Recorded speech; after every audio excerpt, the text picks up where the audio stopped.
మన మధ్యలో ఉంది. దానిలో మనం చేయడానికి మనము పరీక్షించుకున్న వారమే చేయడానికి మనం సిద్ధపడదాం. మీకు ప్రకటించిన రీతిగా ఈ రెండో వర్తమానానగా ప్రకటన గ్రంథం చెప్పాలని చాలా ఆశతో ఉన్నాం.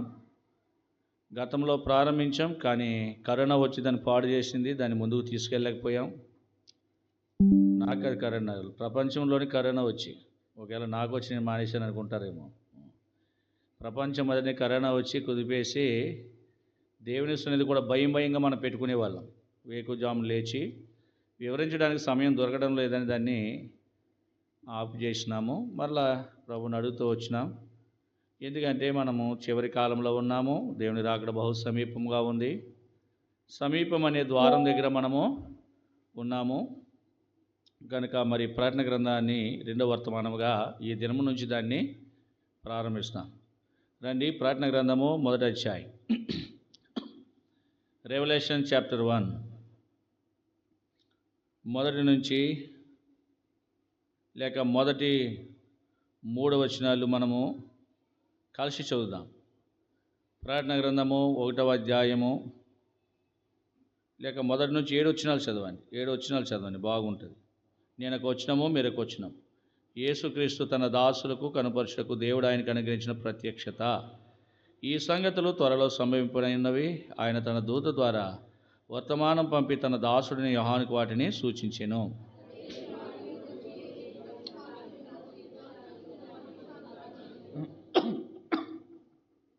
సమయము సమీపించినది కనుక ఈ ప్రవచన వాక్యములు చదువువాడును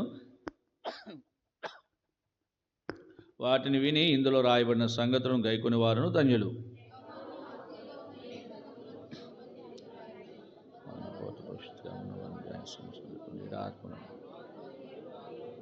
నమ్మకమైన సాక్షియు, మృతుల్లో ఉండి ఆది సంబుద్ధుడిగా లేచిన వాడును, భూపతులకు అధిపతియునైన యేసుక్రీస్తు నుండి కృపా సమాధానములు మీకు కలుగునుగాక.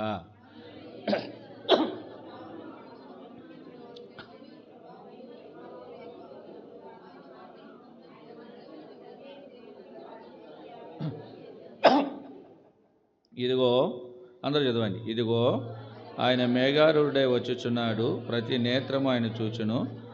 ఆయన పొడిచిన వారును చూచెదరు. భూజనులందరూ ఆయన చూచి రొమ్ము కొట్టుకుందరు. అవును, ఆమేన్. ప్రభు సహాయార్థమై మరోసారి మోకరిల్లి ప్రభు సన్నిధిలో ప్రార్థించే వారము ఉంటాం.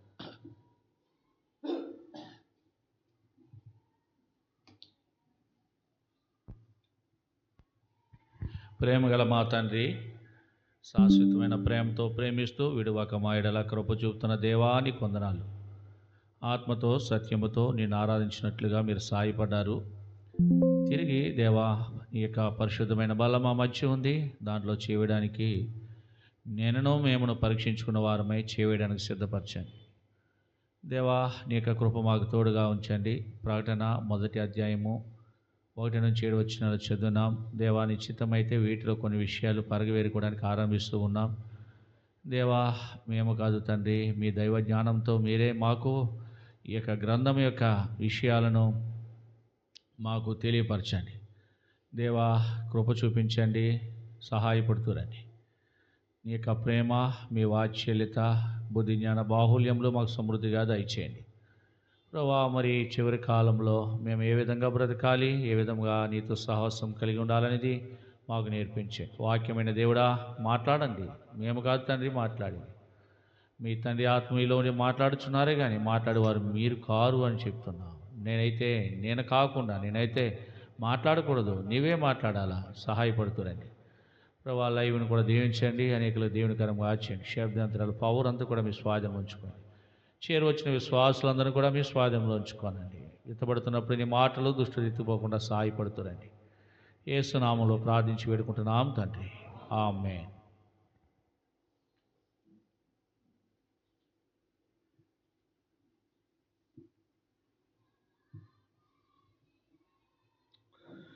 ఈ ప్రకటన అనేది అంతిమ యుద్ధం.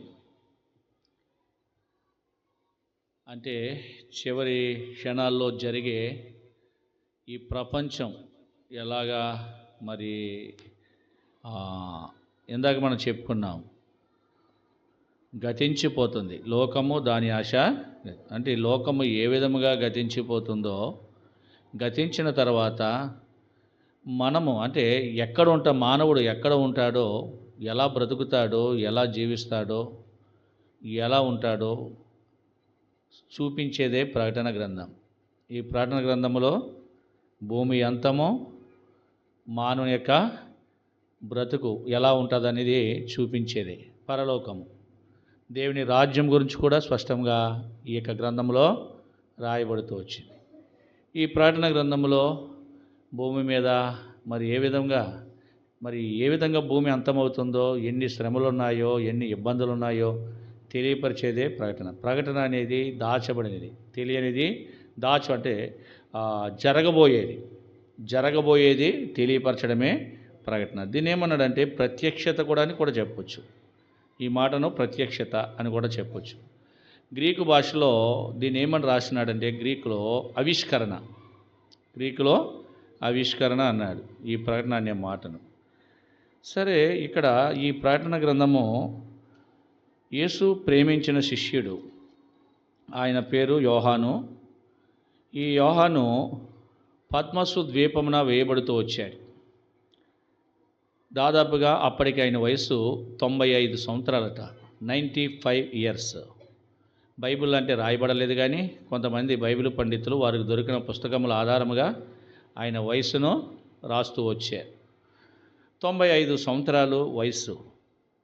అప్పటికే యోహాను మరి పద్మసు ద్వీపంలో వేయబడుతున్నప్పుడు దేవునితో నడిచిన వయసు ఎంతంటే 65 సంవత్సరాలు, 65 ఇయర్స్. 65 ఏండ్లు ఏం చేసినాడు? దేవునితో నడిచాడు. అదే యోహాను దేవుని దగ్గరకు ఏ వయసులో వచ్చాడంటే 30 ఏండ్లకు దేవుని దగ్గరకు వచ్చాడు. మంచి వయసులో వచ్చాడు.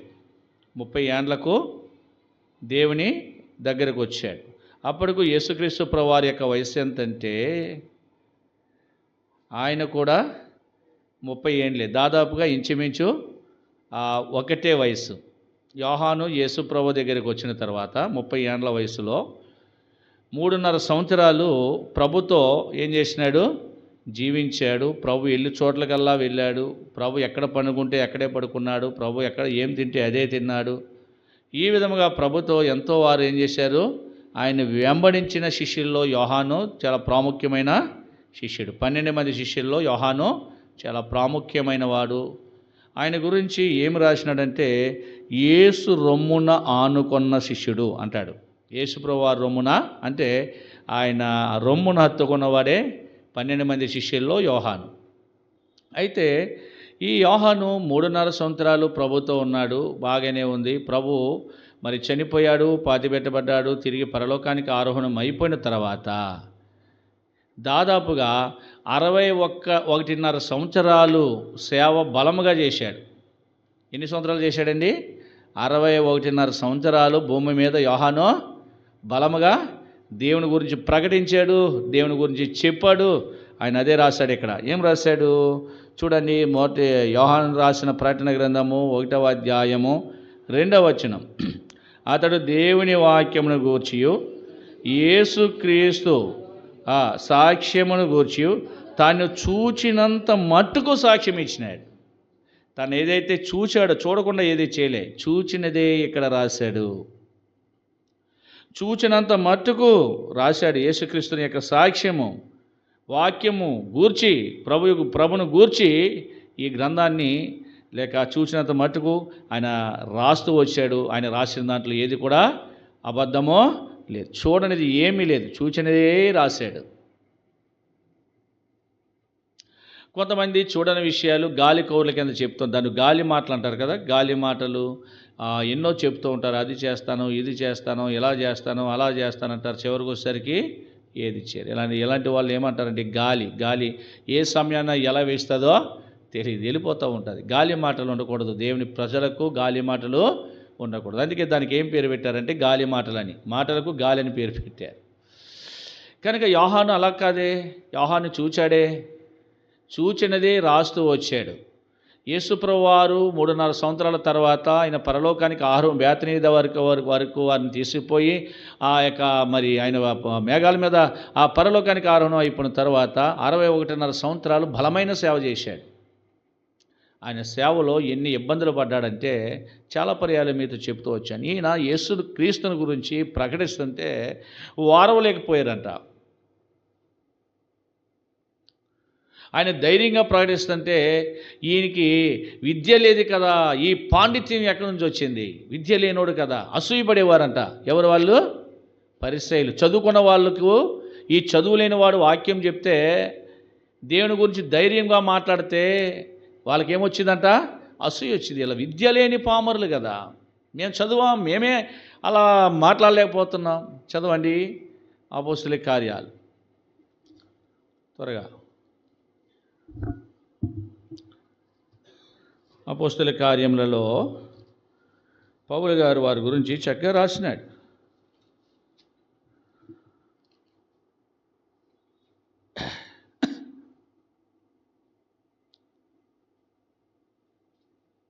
పదమూడవ వచనం, 4వ అధ్యాయము 13వ వచనం. అందరూ చదవండి.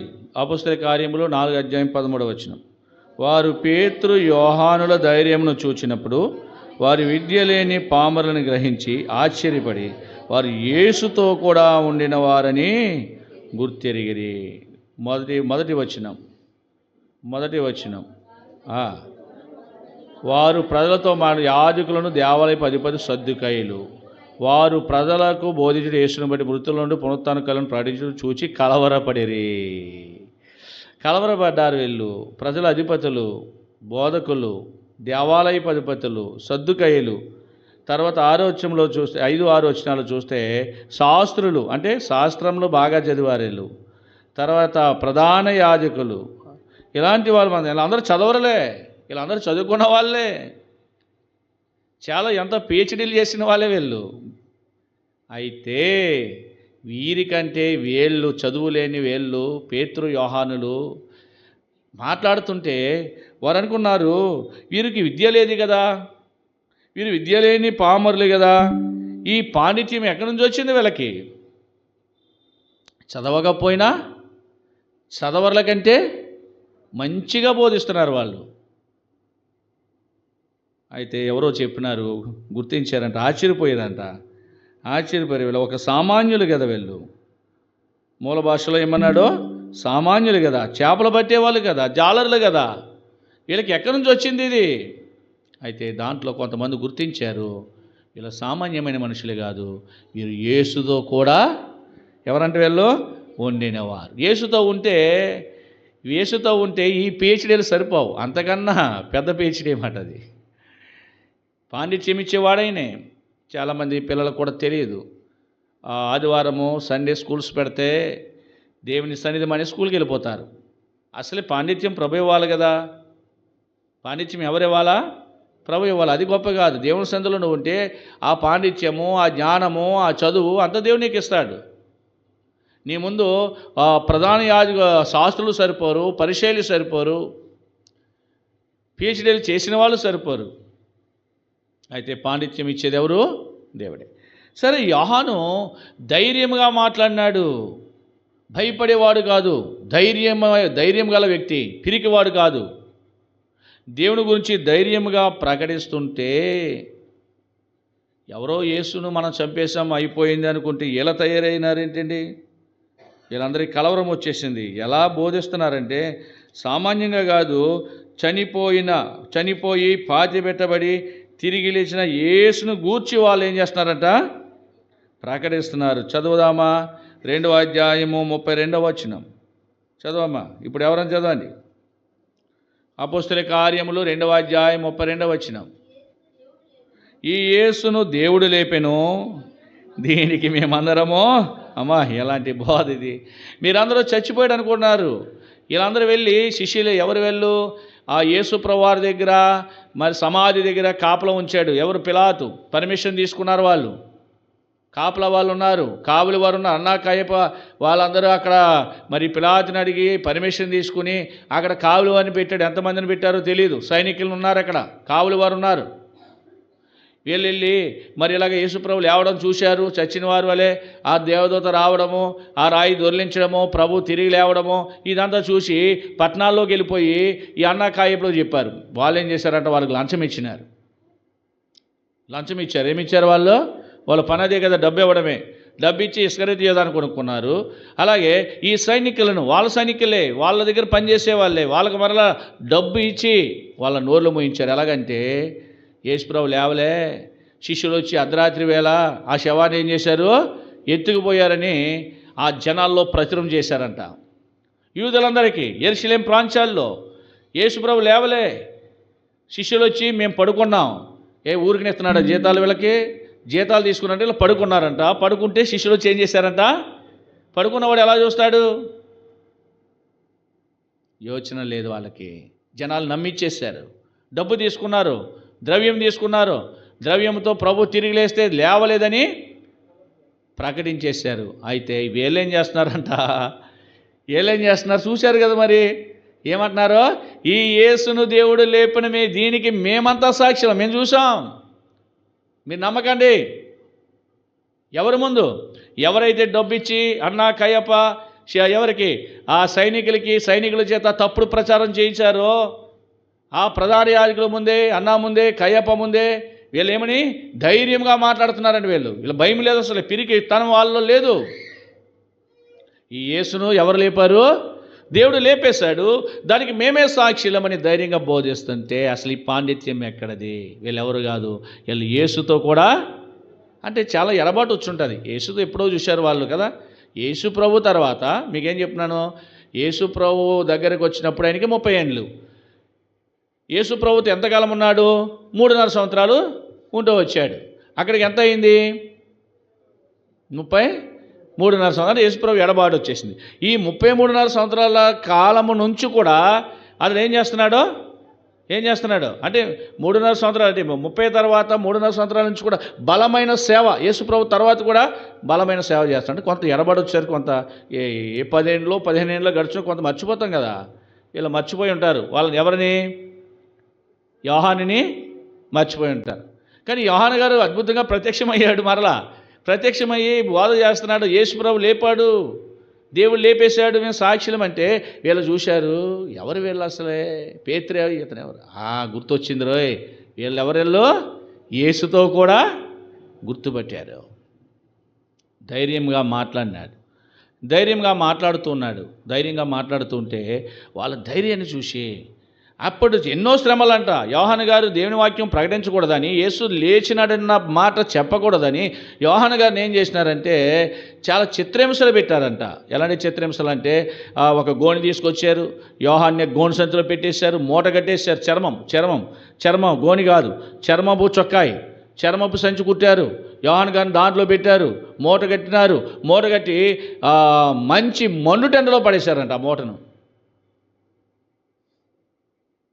ఊపిరి తిరగదు అసలే. చర్మము ఒకవేళ గోనె అయితే కొంచెం ఊపిరి అందుతుందేమో, లేదంటే ఇలాంటి బట్ట అయితే కొంత ఊపిరి అందుతుందేమో, కానీ చర్మపు సంచది ఊపిరి అందదు. ఊపిరి తిరక్క ఆ ఎండకి ఏమవుతుంది? లోన ఆవిరి వస్తుంది. ఈ ఆవిరితో చచ్చిపోతాడు అనుకున్నారు. అయితే ఏం జరిగిందంటే చాలా సమయం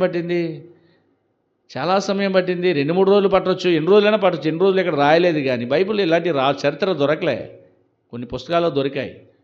ఆయన ఆ ఎండలో ఉన్న సంచి ఎండలో ఉన్నట్టుగానే ఆ ఎండకు పిగిలిపోయి బద్దలైపోయి మనిషి బయటకు వచ్చేసాడు, బ్రతికి బయటకు చావలేదంట ఆయన.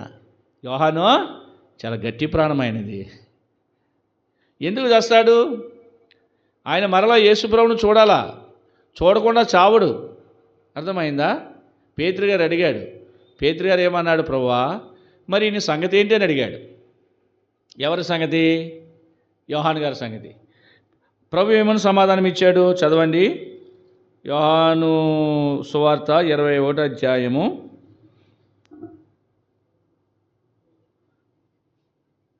20వ వచనం. పేతురు వెనుకకి తిరిగి యేసు ప్రేమించిన వాడును భోజన పంక్తిని ఆయన రొమ్మును ఆనుకుని, ప్రభువా నిన్ను అప్పగించి వాడెవడని అడిగిన వాడునైన శిష్యుడు తమ వెంట వచ్చుట చూచాను. పేతురు అతన్ని చూచి ప్రభువా ఇతని సంగతి ఏమోగనని యేసుని అడిగింది. యేసు నేను వచ్చే వరకు అతడు ఉండుట నాకు ఇష్టమైతుంది, నీకేమి నన్ను అక్కడ రాజేశాడు 23. కాబట్టి ఆ శిష్యుడు చావడన్నమాట, సహోదరులలో చావడు. పేతురు అడిగాడు, ప్రభువా మరి ఇతని సంగతి ఏంటి, ఇతని పరిస్థితి ఏంటి అని అడిగాడు. యేసు ప్రేమించిన శిష్యుడి గురించి యేసు ప్రభుతో అడిగాడు. ఆయన ఏం సమాధానం చెప్పాడంట, నేను వచ్చే వరకు అతడు ఉంటాడు, అది నాకు ఇష్టమైంది, వచ్చి నువ్వు నన్ను వెంబడించని చెప్పాడంట. ఈ విషయం అర్థమైంది. అతడు చావడన్న సంగతి శిష్యులందరిలో అక్కడ ఉన్న ప్రజల్లో అర్థమైంది.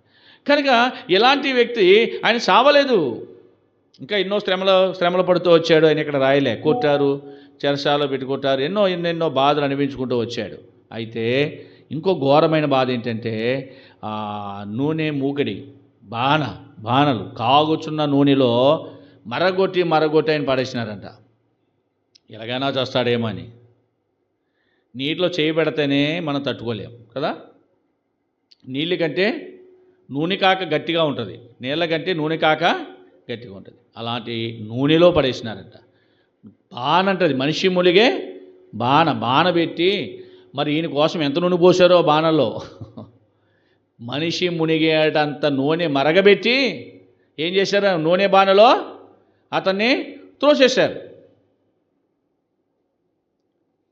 ఎక్కడ కూడా చర్మము కాలిపోవడం కానీ వాయడం కానీ అసలు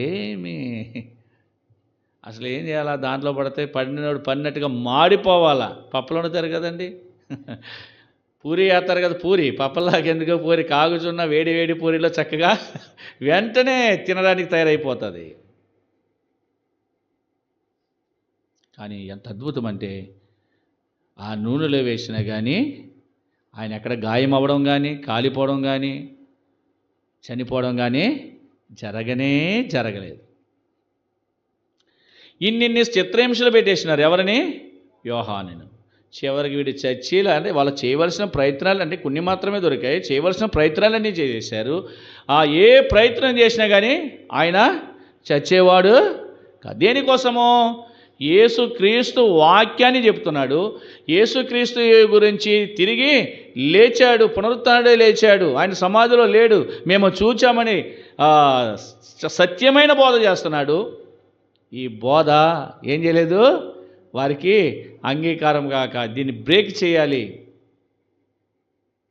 అని చెప్పి యోహానును ఎంతగానో బాధించారు. అలాంటి సమయాల్లో చచ్చేలాగా లేడని చెప్పి ఎన్నో శ్రమలు పెట్టారు. దాదాపుగా ఎన్ని సంవత్సరాలంట? 61.5 సంవత్సరాలు. 3.5 సంవత్సరాలు ప్రభుతో ఉన్నాడు. 61.5 సంవత్సరాలు ఎంతో శ్రమ పెట్టారు. చివరకు అతనికి 95 ఏండ్లు వచ్చాయి.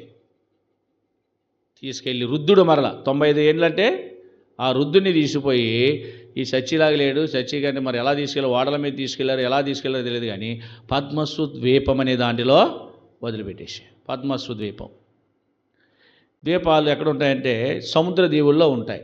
చుట్టూ సముద్రం ఉంటుంది, మధ్యలో చిన్ని దీవులు ఉంటాయి. వాటిని ఏమంటారంటే ద్వీపాలు అంటారు. అలాంటి ద్వీపంలో పడేసినారు ఆయన తీసుకుపోయి. ఈ పక్కకి రావాలన్నా సముద్రమే, ఇటువైపు రావాలనే సముద్రమే, అటువైపు నాలంటే చుట్టూ రౌండ్ ఉంటుంది సముద్రాన్ని దాటి రాలేడు.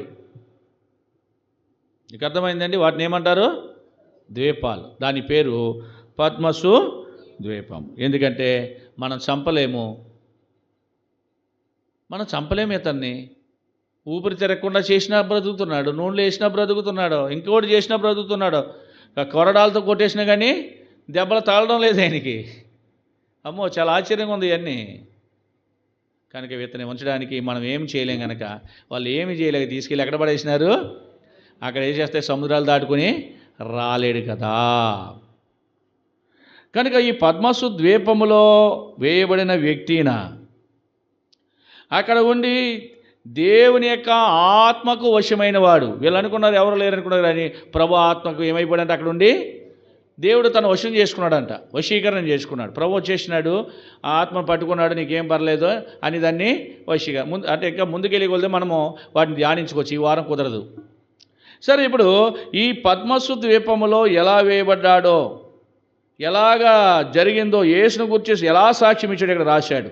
ఈ ప్రత్యక్షత అనేది మొట్టమొదటి వచనంలో మనం చదివాం. యేసుక్రీస్తు తన దాసులకు కనుపరచుటకు దేవుడు ఆయనకు అనుగ్రహించిన ప్రత్యక్షత. ఈ ప్రత్యక్షత అనగా లేక ప్రకటన, ప్రత్యక్షత అనగా లేక ప్రకటన, గ్రీకు భాషలో ఆవిష్కరణ, ఇంకో మన భాషలో జరగబోయేది చెప్పడమే ప్రకటన. సరే, ఇలాంటి ప్రత్యక్షత లేక ఇలాంటి ప్రకటన ఏంటంటే ఇది త్వరలో సంభవింపనై ఉన్నది. ఆయన తన దూతను పంపించాడు. ప్రభు తన దూత ద్వారా వర్తమానాన్ని తీసుకొచ్చాడు. తన దాసుడైన వాటిని సూచించాడు. తన దాసుడు. అయితే ఈ ప్రత్యక్షత అందరికీ దొరకదట. ఈ ప్రత్యక్షతను అర్థం చేసుకోవాలంటే, ఈ ప్రత్యక్షతను గ్రహించాలంటే మానవుని యొక్క తెలివితేటలు సరిపోవంట. మానవుని యొక్క తెలివితేటలు సరిపోవు. ఎవరికి ఈ ప్రత్యక్షత ముందుగానే రాశాడు. ఎవరికి అర్థమవుతుంది? దేవుని దాసులకు అర్థమవుతుంది. దేవుని దాసులకే అర్థమవుతుంది. మానవుని యొక్క తెలివితేటలు, మానవుని యొక్క జ్ఞానానికి ఇది అర్థం కాదు. అంటే దేవుని దాసులకు ఈ యొక్క ప్రత్యక్షతను కనపరిచేవాడు ఉన్నాడు. ఈయన దేవుని దాసుడుగా ఉన్నాడు కనుక దేవుడు ఆ ప్రత్యక్షతను ఆయనకు చూపించాడు. మరి దేవుని సంఘంలో చేర్చబడిన మనము, దేవుని అమూల్యమైన రక్తం ద్వారా కడగబడిన మనము, ఆయన బల్ల దగ్గరకు లేక ఆయన బల్లలో చేవేసే ముందు మరికొరింది 11:28 రాశాడు.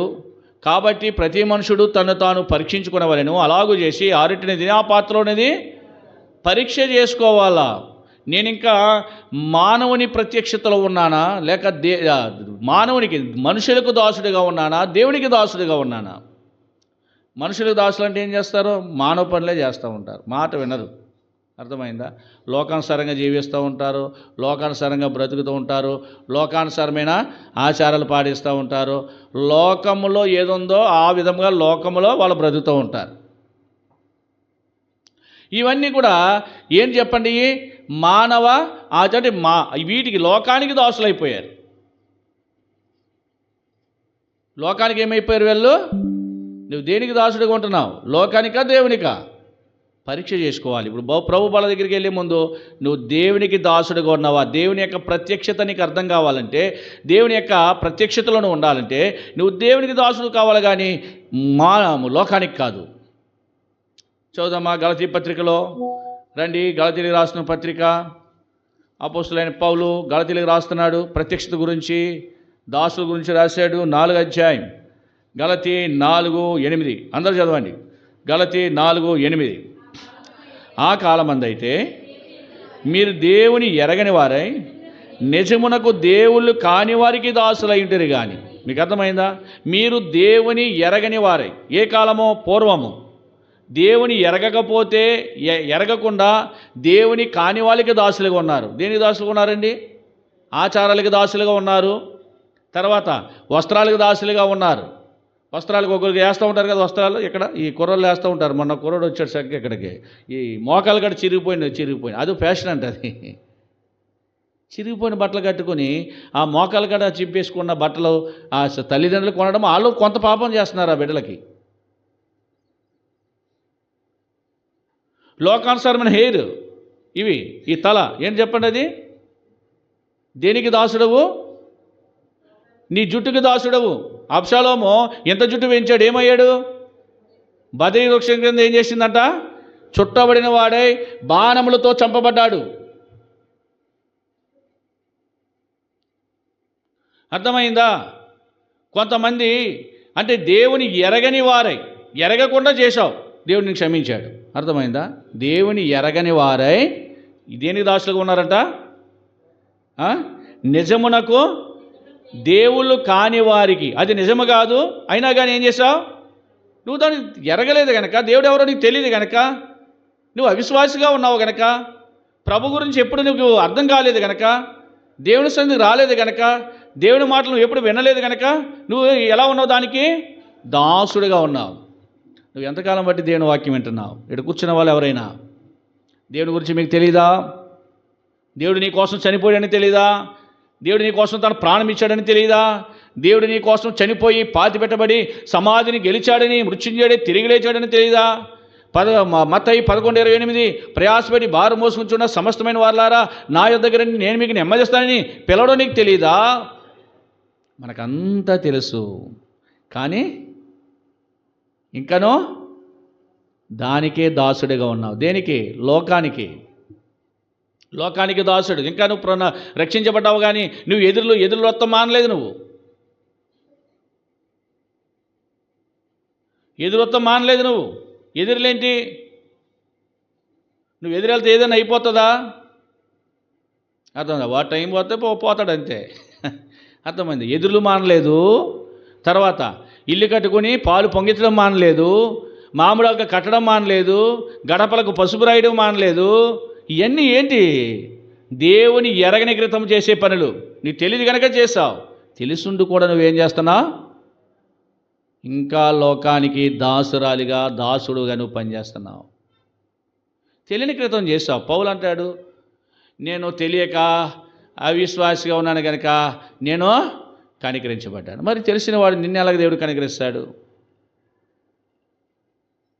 దేవుని యొక్క ప్రత్యక్షతలను ఉండాలంటే, లేక దేవుని యొక్క పరిశుద్ధమైన బల్లల దగ్గర నువ్వు రావాలంటే,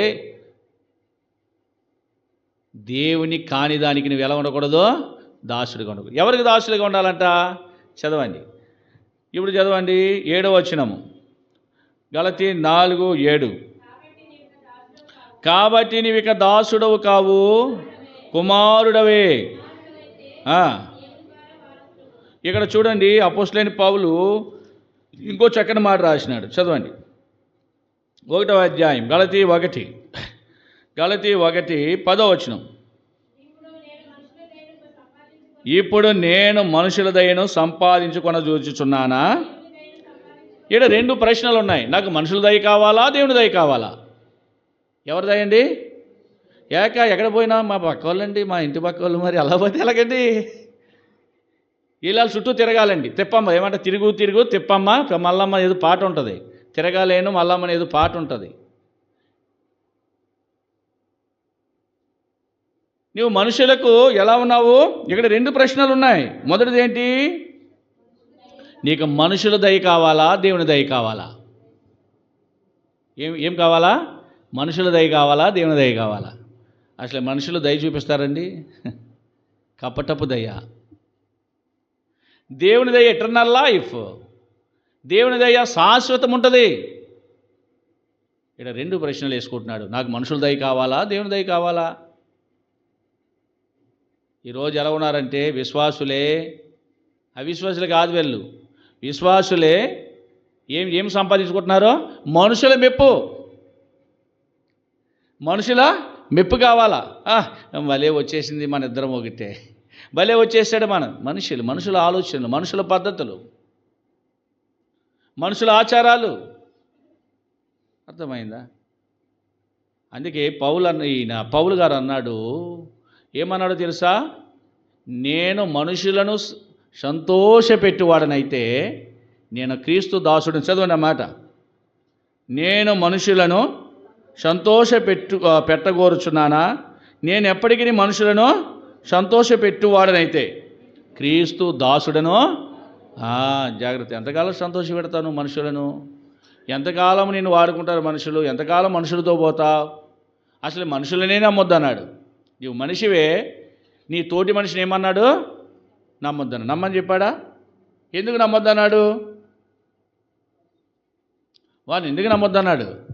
చదవండి, త్వరగా చదివేయండి. మీకు ఎప్పుడు చెప్పే పాఠాలు ఇవన్నీ. వారిని ఎందుకు నమ్మొద్దని చెప్పాడు మనుషులను? ఇర్మియా 17:5 చదవాలి త్వరగా. ఇర్మియా 17:5. ఇర్మియా గ్రంథము జెరెమియా 17:5. యెహోవా ఎలాగూ సెలవిస్తున్నాడు. దేవుడే మాట్లాడుతున్నాడు ఈ మాట. నరులను ఆశ్రయించి శరీరులను తనకు ఆధారముగా చేసుకొనుచు తన హృదయమును యెహోవా మీద నుండి తొలగించుకునేవాడు ఎందుకు మనుషులను నమ్మొద్దు, మనుషులను సంతోషపెట్టొద్దు అన్నాడంటే ఇక్కడ శాపగ్రస్తులము. నరుడు ఎలాంటి వాడు? ఆదామా, నేను చేయవద్దన్న ఈ కార్యము నువ్వు చేసినావు గనక నీ నిమిత్తము నేల శపించబడ్డది, నీవు కూడా శపించబడి. మానవుడు శపించబడినవాడు. అర్థమైందా?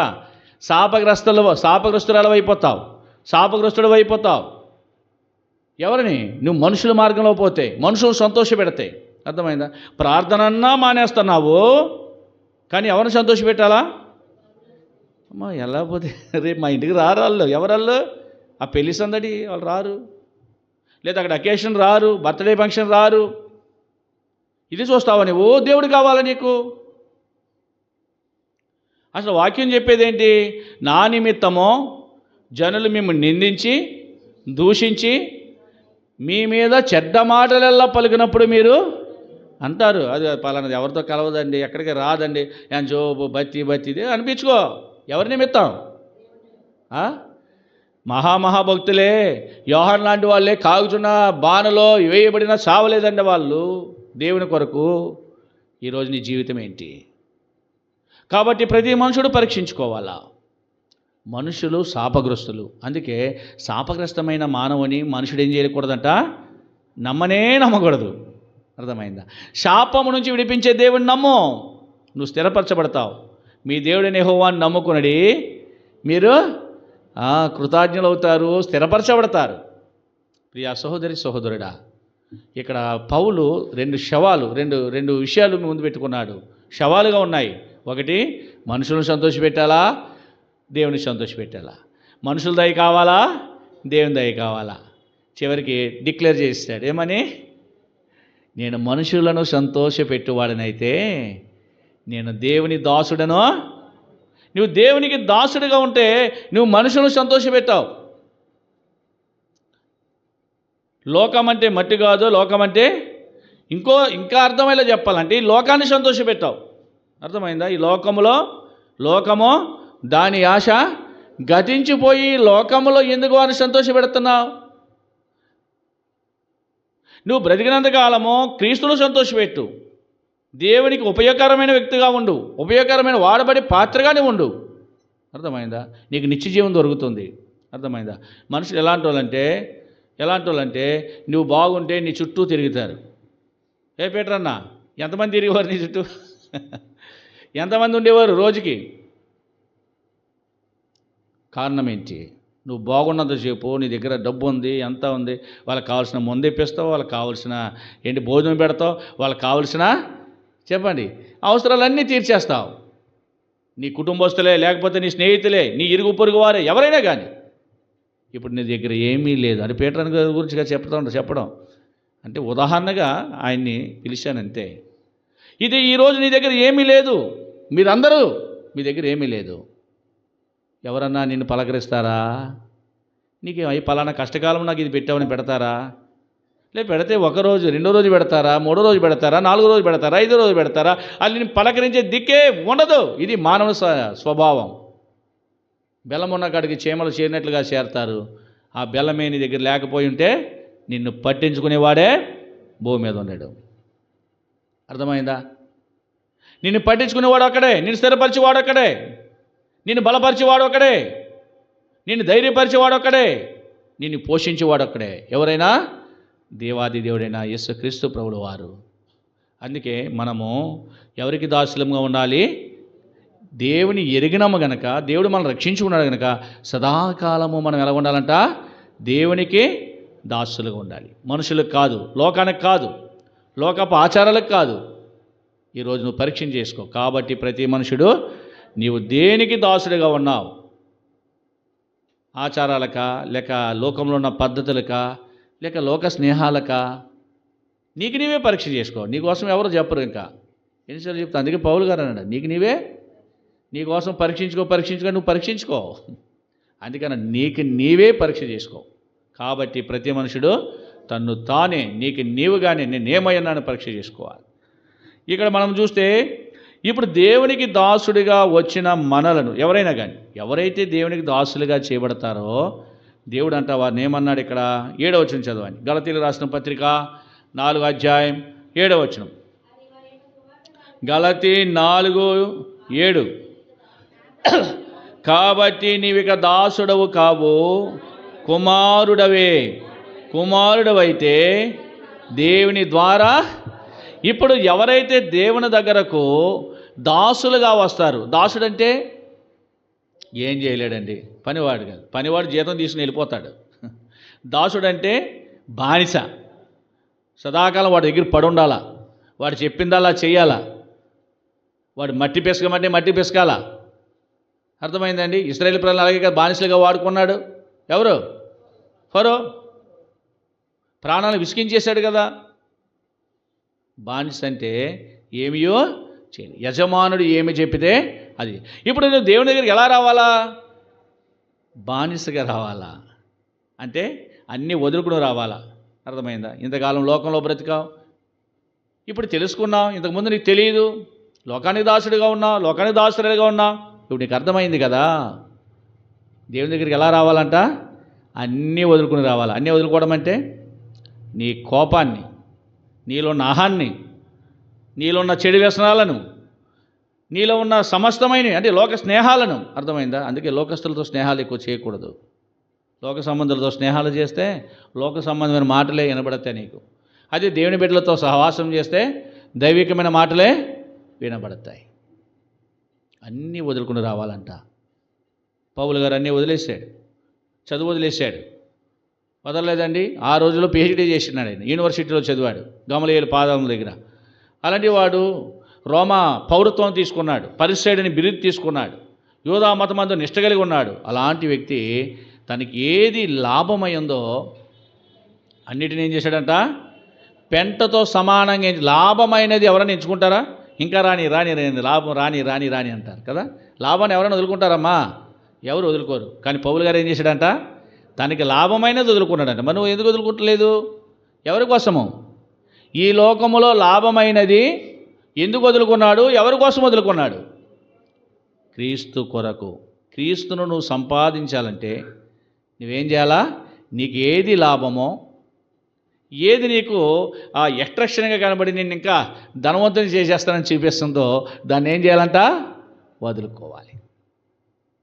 అంటే దేవునికి లాభం వదులుకుని ఏం చేయాలంట? లాభం వదులుకుంటే ఏమొస్తుంది తెలీదా మీకు? లాభం వదులుకుంటే ఏమొస్తుంది? నష్టం వస్తుంది. ఏమొస్తుంది? నష్టం. అంటే దేవుని కొరకు నష్టమైనా అనుభవించు అంటాడు. క్రీస్తును సంపాదించుకొనవలనని నేను సమస్తమును నష్టముగా ఎంచుకుంటున్నాడు. ఎలా ఎంచుకున్నాడు అంటే నష్టముగా ఎంచుకున్నాడు. చదువుదామన్నమాట. మనం ఎప్పుడు చదివే మాటలే, అందుకే నేను వాటిని మీకు తీయించలేదు. ఫిలిప్పీలకు రాసిన పత్రిక 3వ అధ్యాయం, ఫిలిప్పీ 3.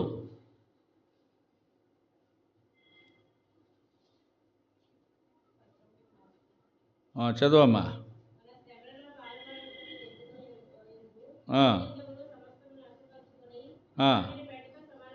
9వ నుంచి చదువమ్మా. క్రీస్తును అంటే క్రీస్తు కొరకు సమస్తమును ఎలా ఎంచుకున్నాడంట? నష్టపరుచుకుని పెంటతో సమానముగా. మరి నువ్వు ఎంచుకోగలవా? ఇదేంటండి, మనం ఎంచుకోగలమండి? నష్టాన్ని ఎంచుకుంటావా? లాభమే కావాలి కదా, లాభం కావాలి. అయితే ఇదే పౌలు ఈ ఫిలిప్పీ 1:21 అనుకుంటా, ఫిలిప్పీ 1:21 వచనంలో అంటాడు. ఏమన్నాడంటే, నా మట్టుకైతే బ్రతుకుట క్రీస్తే, చావైతే. అంటే నేను క్రీస్తు కొరకు బ్రతకకపోతే నాకు చావు లాభం అన్నాడు. క్రీస్తు కొరకు బ్రతికితే చెప్పండి, ఆ చావే నాకు లాభం అన్నాడు. అంటే చావును కూడా పట్టించుకోలేదట ఆయన. ఎవరి కోసం? చంపుకుంటే అది నాకు లాభం అన్నాడు. నేను క్రీస్తు కొరకు చనిపోతే మరి ఈ లోకంలో దేని కొరకు బ్రతుకుతున్నావు? దేని కొరకు జీవిస్తున్నావు? నువ్వు క్రీస్తుకు దాసుడిగా ఉంటావా, ఇంకా లోకానికి దాసుడిగా ఉంటావా? లోకానికి దాసుడిగా ఉన్న వాళ్ళు, లోకానికి దాసుడిగా ఉంటే క్రీస్తు యొక్క ప్రత్యక్షతను చూడలేవు, క్రీస్తు రాజ్యంలో నీవు ఉండలేవు, క్రీస్తు బల్లలో కూడా నీవు చేయడానికి అర్హత నీకు లేదు. ఇప్పుడు నువ్వు దాసుడిగా ప్రభు దగ్గరికి వస్తే ఇక్కడ మనం చదువున్నాం గలతీ 4:7 ఏమని చదివినా, కాబట్టి నీవు ఇక దాసుడవు కావు కుమారుడవే. ఇప్పుడు నీవు దాసుడిగా దేవుని దగ్గరికి వచ్చినావు అనుకో, దేవుడు నిన్ను బానిసగా ఉంచడంట, దాసుడిగా ఉంచడంట. ఎలా చేర్చుకుంటాడంట చెప్పండి? కుమారుడిగా కుమార్తెగా చేసుకుంటాడు, నేను వారసుడిగా చేసుకుంటాడంట. ఎంత అద్భుతమైన మాట. మనం చూస్తాం కదా, లూకా సువార్త 15:11 నుంచి మనం ఒక చరిత్ర చూస్తాం. అక్కడ తప్పిపోయిన కుమారుడు ఉంటాడు. తప్పిపోయిన తండ్రికి ఇద్దరు కుమారులు ఉంటే, ఒకటి దాంట్లో ఏం చేస్తాడు, తండ్రి దగ్గర ఆస్తి తీసుకొని దూరం వెళ్ళిపోయి దుర్వ్యాపారం వల్ల పాడు చేసేసి అంతా అయిపోయింది. ఇంకా తినడానికి కూడా ఏమీ లేదు, చుట్టూ స్నేహితులందరూ విడిచిపెట్టి వెళ్ళిపోయారు. పందులు తిని పొట్టుతో కడుపు నింపుకున్న చివరికి ఎక్కడ వచ్చాడంటే, పందులు మేపడానికి వెళ్ళాడు. పందులు మేపే స్థలంలో ఆ పందులు యజమాని పెట్టి ఆహారం చాలక ఏం చేశాడంట, పందులు తిని పొట్టుతో కడుపు నింపుకోవాలని ఆశపడ్డాడంట. చాలే, ఆ పొట్టు తిని బ్రతికితే చాలే అనుకున్నాడు. ఒకరోజు పశ్చాత్తాపడ్డాడు. నా తండ్రి దగ్గర ఎంతోమంది కూలి వాంటకు అన్నం సమృద్ధిగా ఉంది, నేను నా తండ్రి దగ్గరికి వెళ్ళిపోతాను. వచ్చాడు. చాలా కాలం తర్వాత ఆ రోజుల్లో ఏమున్నాయండి, ఫ్లైట్లు ఉన్నాయా, బైకులు ఉన్నాయా, సైకిళ్ళు ఉన్నాయా, ఏం లేవు. కాలినడక మీద వచ్చాడు. ఎన్ని దినాలు పట్టిందో తెలియదు. చివరకు తండ్రి చూశాడు. తండ్రి మెడ మీద పడ్డాడు, ముద్దు పెట్టుకున్నాడు. ఆ కుమారుడు అంటాడు, ఏమన్నాడు తెలుసా, ఇక మీదట నీ కుమారుని అనిపించుకోవడానికి నేను యోగ్యుడని గాను, నీ కూలివారిలో ఒకరిగా నన్ను పెట్టుకో, ఒక పనివాడిగా పెట్టుకో. అంటే తండ్రి ఏం చేశాడు, తన దాసును పిలిచాడు. అతని శుభ్రంగా స్నానం చేయించమన్నాడు, క్షౌరం చేయించాడు, ఉంగరం పెట్టించాడు, చెప్పులు తొడిగించాడు, ప్రశస్త వస్త్రం తీసుకొచ్చారు. అతని కుమారుడిగానే తండ్రి దగ్గరకు దాసుడిగా వచ్చాడు, పనివాడిగా వచ్చాడు. కానీ తండ్రి పనివారిలో అతను అడిగాడు, ఎక్కడికి, నన్ను పనివారిలో పెట్టుకో అన్నాడు. పనివాడిగా పెట్టుకుంటే పెట్టుకున్నాడా? నువ్వు పనివాడివి కాదురా, నువ్వు కుమారుడవు. నీ దేవుడు కూడా, నీ తండ్రి కూడా అంతే, నీ దేవుడు కూడా అంతే. నువ్వు దాసుడిగా వస్తే నిన్ను దాసుడిగా చూడడు, నిన్ను బానిసగా చూడడు. నిన్ను ఎలా స్వీకరిస్తాడంట ఆ పరమ తండ్రి? కుమారుడిగా స్వీకరిస్తాడు, కుమారునిగా స్వీకరిస్తాడు. కనుక మనము ప్రభు యొక్క బలలో చేవేసే ముందు మనం దాసులుగా ఉన్నామా దేవునికి లేదా అనేది మనకు మనమే పరీక్షించుకుందాం. దాసుడు ఏమవుతాడు? దేవునికి. ఎవరికి దాసులమో? దేవునికి దాసులుగా ఉన్నామా, లోకానికి దాసులుగా ఉన్నామా? రెండు ప్రశ్నలు నీ దగ్గర ఉన్నాయి. నీకు నీవే పరీక్ష చేసుకో. ఒకవేళ ఇంకా లోకానికి నువ్వు దాసుడుగా ఉంటే ఇప్పుడే లోకాన్ని విడిచిపెట్టు. లోకాన్ని విడిచిపెడతావు. లోకం ఎవరికి శాశ్వతమో కాదు. లోకం గతించిపోతుంది, కొలిమి కాలినట్లు కాలిపోతుంది, ప్రపంచం ఉండదు. ప్రియా సహోదరుడా, యేసు ప్రభు దాసుడిగా ఉంటే కనుక నువ్వు కుమారుడిగా ఉంటావు. దేవుని రాజ్యానికి వారసురాలుగా చేయబడతావు. ఎవరైతే దాసులుగా ఉంటారో వారికి ఈ ప్రత్యక్షత అర్థమవుతుంది. ఏ ప్రత్యక్షత? ఈ ప్రకటన గ్రంథము యొక్క, నువ్వు దాసుడిగా లేకపోతే నీకు అర్థం కాదు, నీకు ఎంత చెప్పినా అర్థం కాదు. నీకు అర్థమైందండి? ఎవరైతే దేవునికి దాసులుగా ఉంటారో అదే రాశాడు ఇక్కడ. మొదటి వచనం చదవండి, ప్రకటన గ్రంథము 1:1 అందరూ చదవండి. యేసుక్రీస్తు తన దాసులకు కనుపరచుటకు దేవుడు ఆయనకు అనుగ్రహించిన ప్రత్యక్షత. ఇది అందరికీ కాదు. ఎవరికి ప్రత్యక్షత? ప్రకటన ఎవరికి అర్థమవుతుంది? తన దాసులకు. వాళ్ళందరికీ కాదు, ప్రభు వాళ్ళందరికీ కాదు. ఎవరికది? దాసులకు. ఎవరి దాసులకు? దేవుని దాసులకు. అందరికీ ఉంది కదా, నేను రక్షించబడ్డాను కదా అని ఇంకా నువ్వు లోకంలోని బల్ల దగ్గరికి రాబోకు, చచ్చిపోతావు. ఏమన్నాడు? ఇందువల్లనే మీలో అనేకులు బలహీనులు, రోగులు. నేను చెప్పింది కాదు, అది బైబిల్ చెప్పే సత్యం, వాక్యం. చచ్చిపోతావు. జాగ్రత్త. నువ్వు బాప్తిసం పొందినా, రక్షించబడినా, నువ్వు ఇంకా క్రీస్తుకు దాసురాలు కాకపోతే, నువ్వు ఇంకా క్రీస్తుకు దాసుడు కాకపోతే చచ్చిపోతావు. నువ్వు రాకు, జీవాన్ని కోల్పోతావు, బలహీనుడు అయిపోతావు. భయం లేదా నీకు?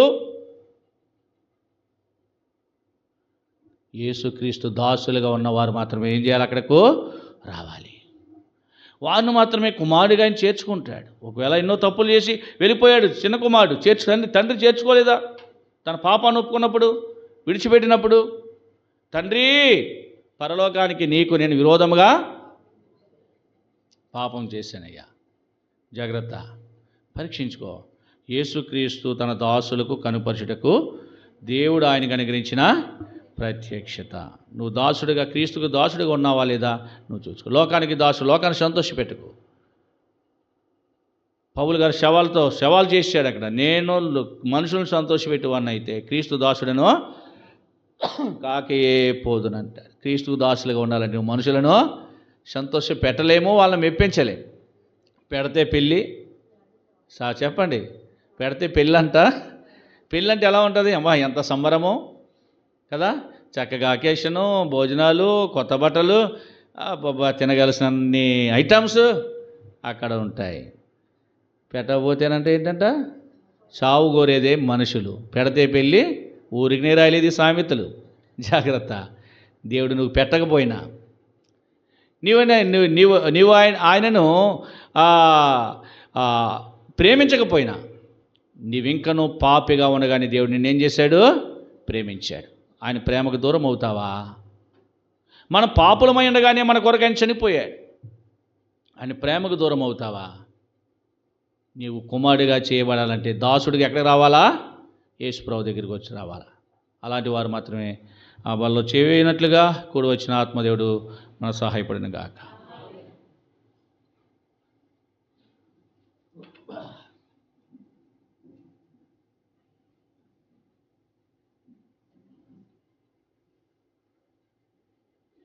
మా తండ్రి, శాశ్వత దేవుడా, నీకు వందనాలు. మా